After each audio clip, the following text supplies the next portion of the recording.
Good evening, all the wonderful ladies and gentlemen around the world. This is Monday night and 6 p.m. You are listening to KVRX 91.7 FM and I am your favorite host, Sadiq. Welcome to my new talk show, Nostalgic with Sadiq. Well, my new talk show is dedicated to all of you who take pride in recollecting childhood memories and treasure those wonderful moments of the past. Nostalgic with Sadiq is a celebration of nostalgia. It is a cool new talk show and I'm here with a cool new haircut and with a wonderful guest.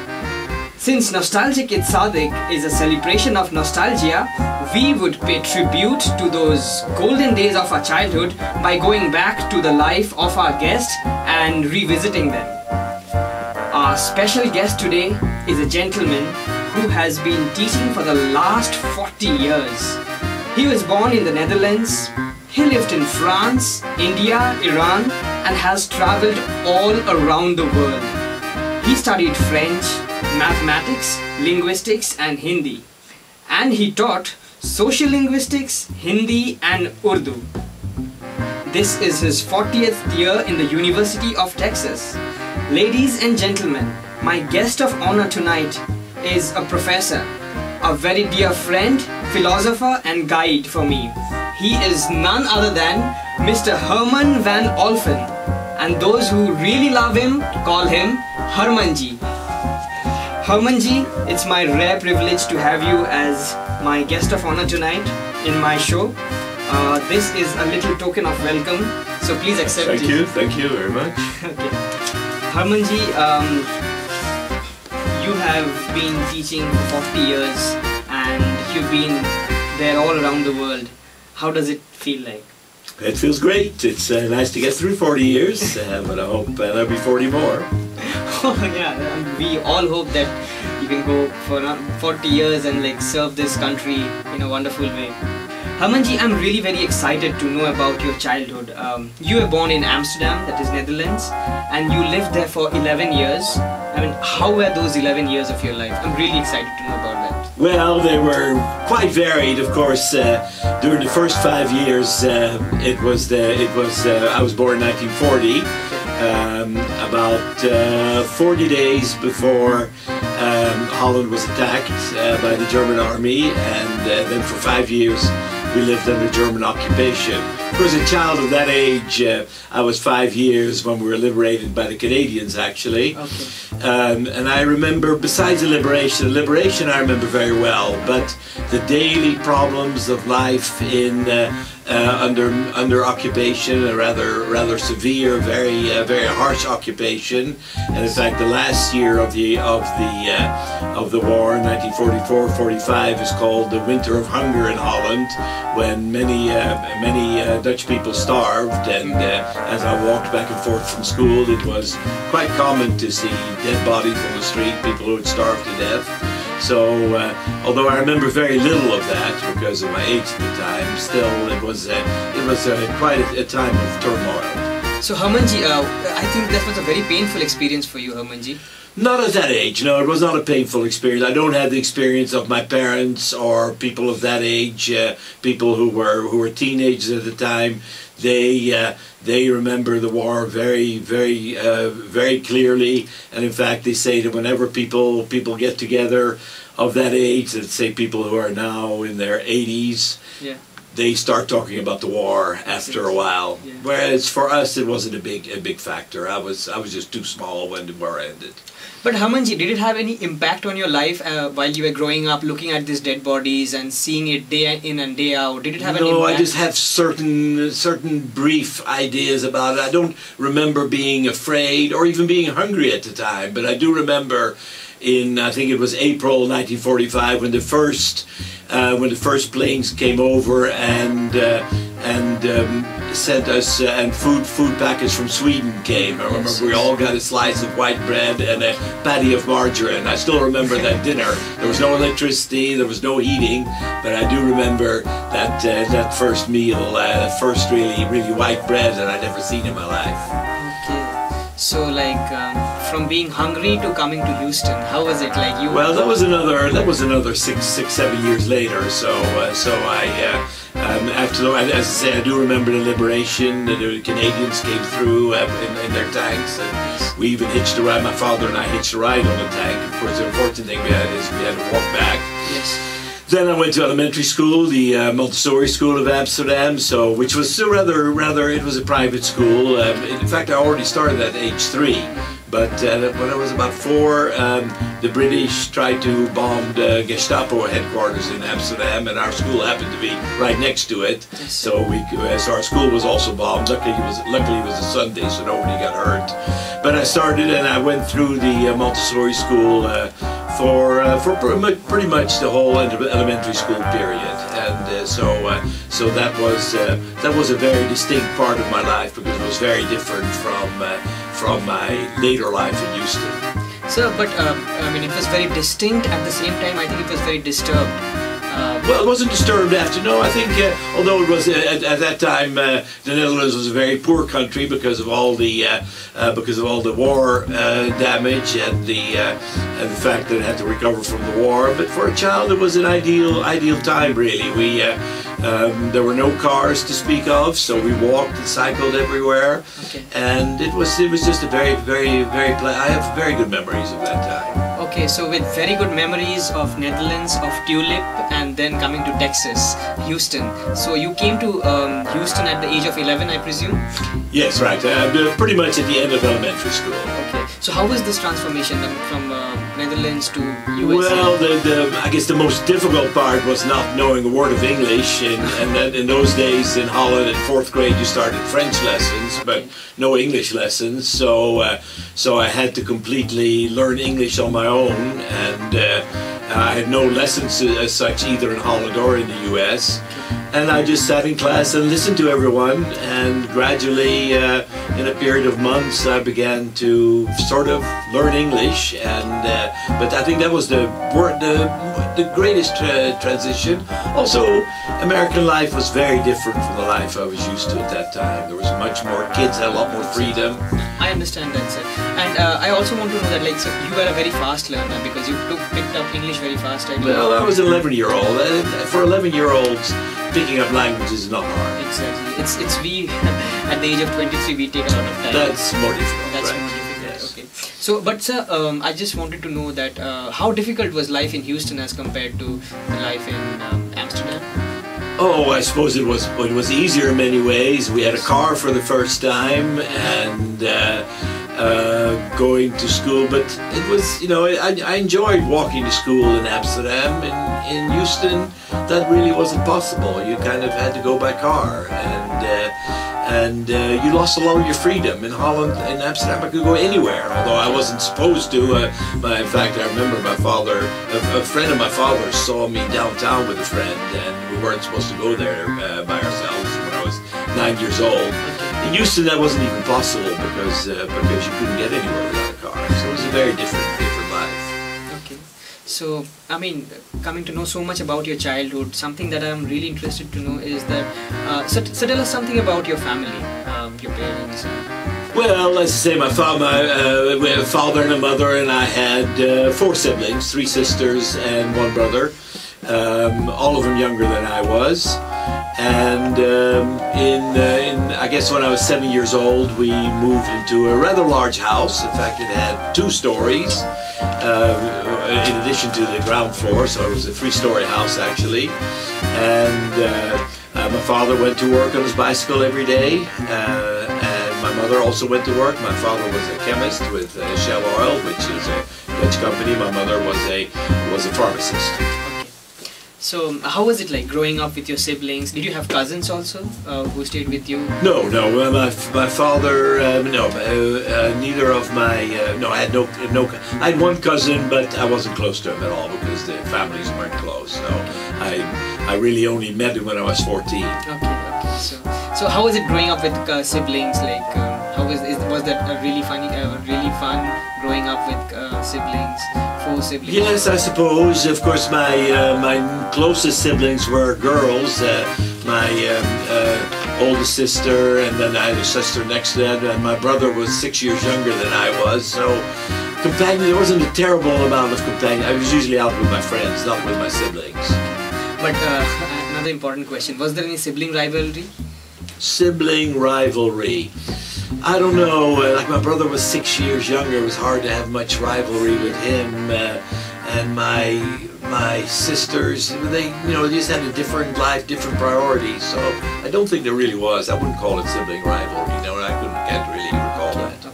Very well, sir. Then, but you also mentioned just now that you had a lot of friends. So, how was like life with friends? I mean, how was your teenage with friends? Like, did you have a lot of fun? Did you play a lot of games? I mean, well, again, you've got to divide it into two parts. In Holland was very different because in Holland we were much freer. We could, you know, we could go anywhere. We walked. Never had to ask our parents for a ride because they didn't have cars. Exactly. So it was quite a bit different. The teenage years, I think wasn't too happy with them. It was hard to adjust to the different lifestyle in the U.S. and so I don't really have terribly good memories of my high school years. There were some things I liked, but in general, I don't think I really completely adjusted to life in America until I got to college. All right. So, talking of fun, like the first thing that reminds me of fun is music and movies. I mean, music and movies play such an important part in all our lives. So, like at that point of time, what music and what movies were popular at those days? Like, what movies? Well, the movies that were popular, we did go to movies regularly, right? Especially in Holland, I think, the Netherlands, I think we normally. We had some movies at school, but we normally went only on my birthday and other people's birthdays. Do I recall going to movies, and usually they were American movies. I remember on my 10th birthday I saw a Danny Kaye film. I remember in the U.S. usually Saturday morning there was a kid show which included a movie, and it was 9 cents admission, so we usually went there every Saturday morning. And kinds of movies that were popular in the 50s where, well, there were stars like Doris Day, Gary Cooper, John Wayne, etc. Some of those stars. But Western films, I remember seeing High Noon. I remember seeing Doris Day films and such kinds of films. So did you really watch a lot of John Wayne because you were in Texas also? Well, no, I don't. I remember seeing an Audie Murphy film. Yeah, Audie Murphy was a Texas hero, apparently. I remember seeing that film. And, of course, we got a television set when I was 15. Okay, that's and so, at that time, for about a year or so, a couple of years, I watched a lot of television. But then when I went to college, I stopped watching entirely. We had no TV in our dorm rooms. There was one in the lounge, but I don't remember ever watching TV when I was in college. Alright, from Texas to tulips and back to Texas again. We are talking to Mr. Herman van Olphen, and you are listening to Nostalgic with Sadiq on 91.7 FM. Stay tuned, stay nostalgic. We'll be back in a moment. Nostalgic with Sadiq, gentlemen. Stay tuned, stay nostalgic, as we're talking to Mr. Herman van Olphen about his childhood, about his life, about his growing up in Netherlands, and then again coming back to Texas with lots of memories of tulips. Okay, Hermanji, talking about films, who was your favorite actor? Favorite actor? Gosh, that's a hard question. I think really I was focusing in more on, let's say,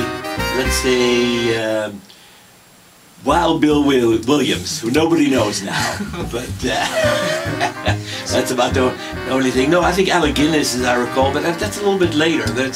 But I did see he was very prominent in British films at the time, and I remember finally seeing The Bridge of the River Kwai when I was in college. But I'd seen him in many different, The Man in the White Suit, very famous film. I think Alec Guinness would probably be my favorite actor at that time. Yeah, because even my father talked about all these films, and like he was really popular at that time. Yes, yes. So, Hermanji, I would also like to ask this fact that like, how popular was like Elvis? Well, again, I'm probably a little bit too old for that. As I say, he became really popular when I was 16, and so when I was going, around 56, 57. and I was already focused in on college, and I'd sort of left the whole pop scene behind. So I didn't really do much with Elvis. No, it didn't really. Yes, sir. I mean, I knew of him, but I wasn't a fan. Okay, so from high school you went to the Rice University in the year 1957. I mean, how was it like in your college days, your first experience? Oh, I really liked my college days because it really, I was living in the dormitory, and it was just so nice to be able to run your own life. In high school you had to be in different classes from 9 a.m. until 3 p.m. In college you had different schedules every day. In those days, of course, classes were from Monday through Saturday, so 6 days a week, yes. And there were very difficult classes, but I enjoyed it. I enjoyed especially having a lot of friends and being with other people my age. In those days it was mostly men. The women were all on the other side of campus in a separate dormitory, which we were not allowed to ever enter. It was a very different situation from today. Things were a lot more different. Yes, right. You could not. I think there was one open house in the women's dormitory. All the doors had to be kept open, and your feet on the floor. That was the rule. All right. Okay. From school to university and tasting the first taste of independence. That's how you would define college life. Yes, I would think so, yes, okay. Right. But then you went to Paris for a year in between and you studied French and mathematics. Right, well I think my year in Paris was definitely one of the highlights of my life. I think one thing I would tell students today, be sure and do your year abroad, because that's something that they can never take away from you, and it's something that you'll treasure, I think, the rest of your life. I actually went on a bicycle trip through Europe right after, before I went to Paris. With a friend, we did 3 months cycling around Europe, and then I stayed for a year to study in France. Was it like Tour de France? Something like that? Was it like what? The Tour de France? Well, no, the cycle trip we did not. We did 20 kilometers an hour, which is definitely a much slower pace than the Tour de France. Okay.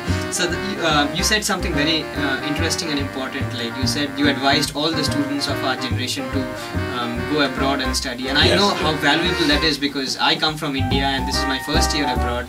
So I think those are the golden words. I believe that's very important.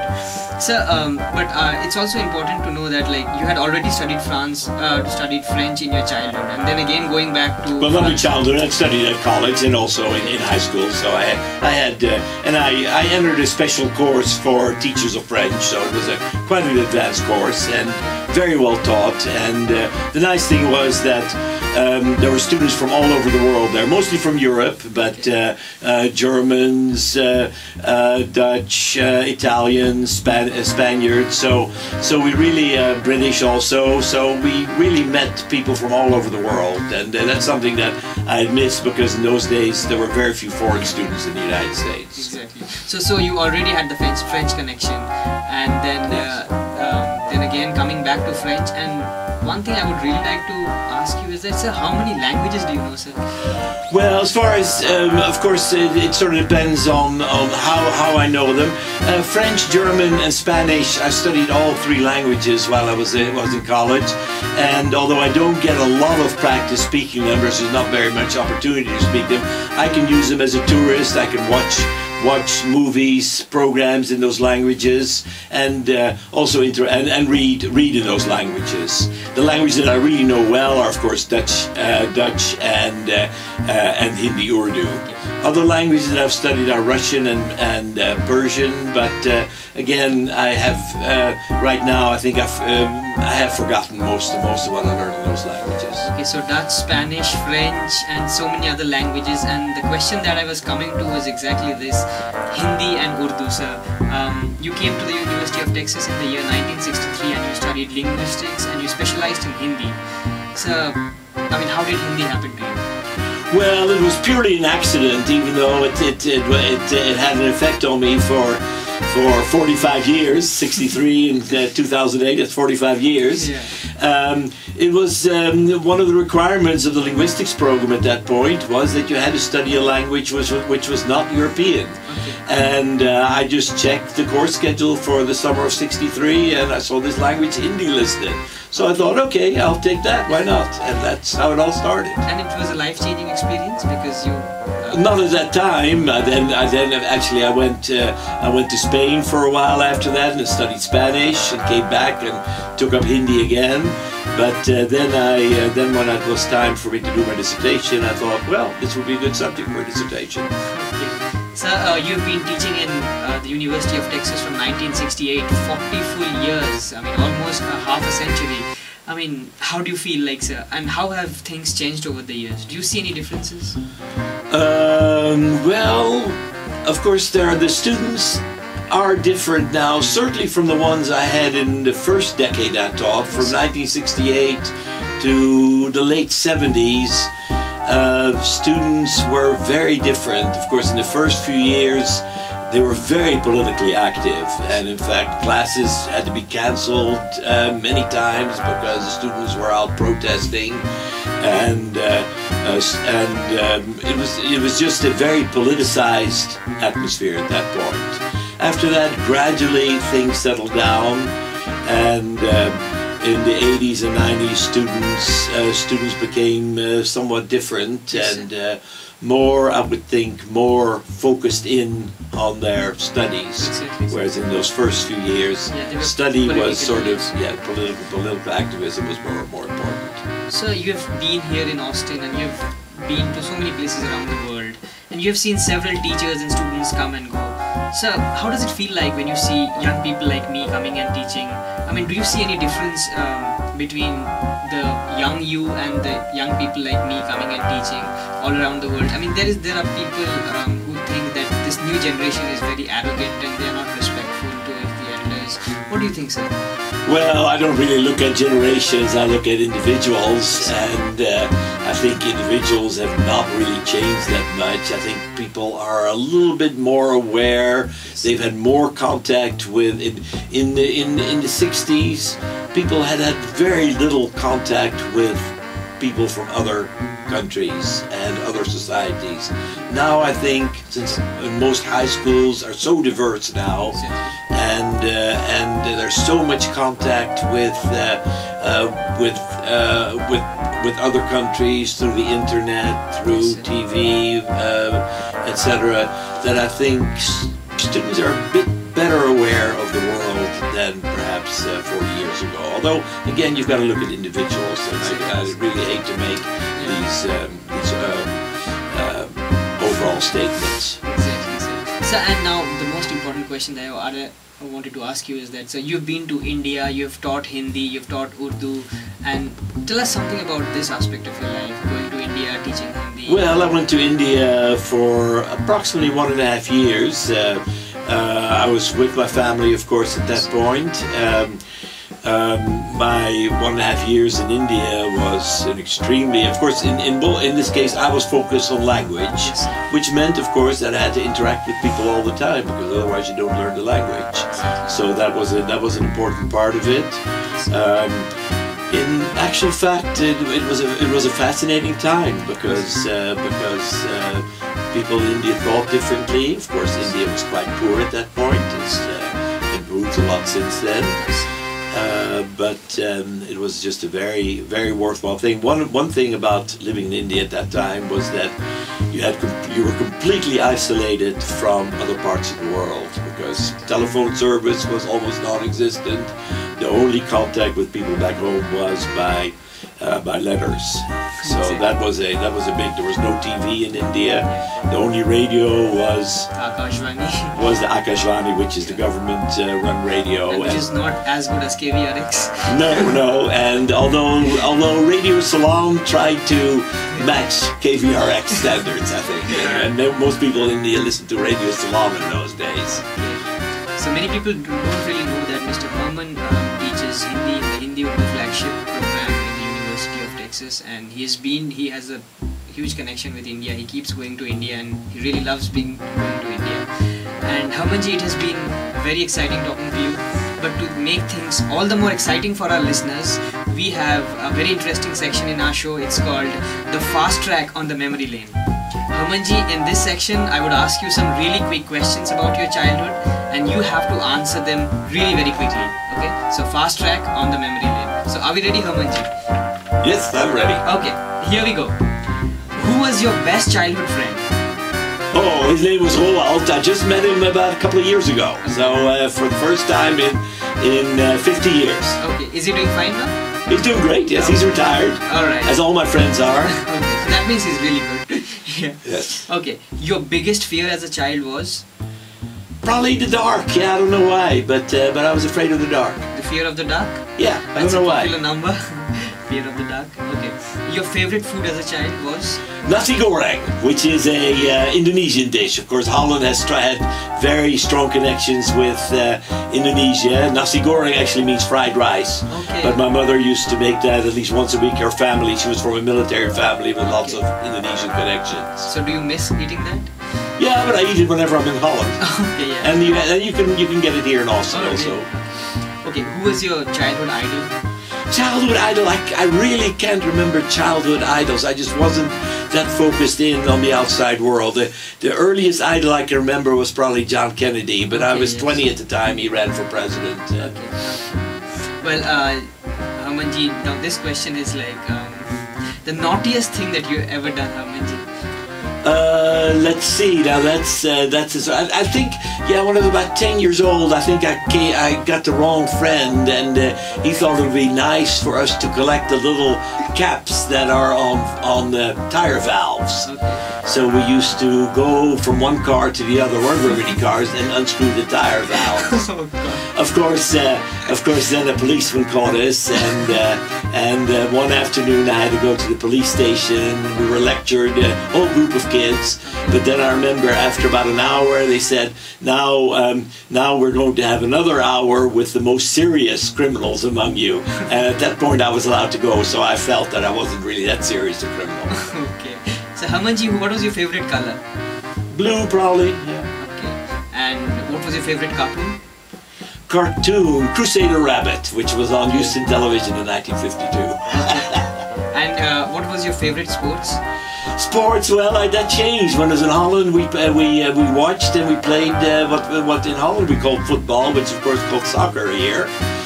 When I came to the U.S., I wasn't that interested in the sports. I'd never known baseball or American football. I think the sports that I enjoyed most were walking, bicycling, and swimming, and I continue to do all three today. So, did you have a favorite toy? Do you remember having a favorite toy? I got very much interested in clocks. It's not really a toy, but at one point I was collecting clocks. This is when I was about 9 or 10 years old, and in fact, I would sit in front of church towers and watch the large hand move every minute. And my parents had to go look for me, and they knew where to look for me. I'd be watching that clock move every minute. Okay, very well done, Hermanji. That was indeed a great performance, and we have almost come to the end of our show. Thank you very much, Hermanji, for coming to our show and sharing all your nostalgic moments. We have a very little token of appreciation for you from the entire team of KVRX 91.7 and Nostalgic with Sadiq. We would like you to give you this little token of love. Okay, and I hope you would always remember this as long as you remember KVRX 91.7. Thank you, ladies and gentlemen. You're listening to Nostalgic with Sadiq on KVRX 91.7 FM. This is DJ Sadiq with Darren on the sounds, signing off. Stay tuned and stay nostalgic.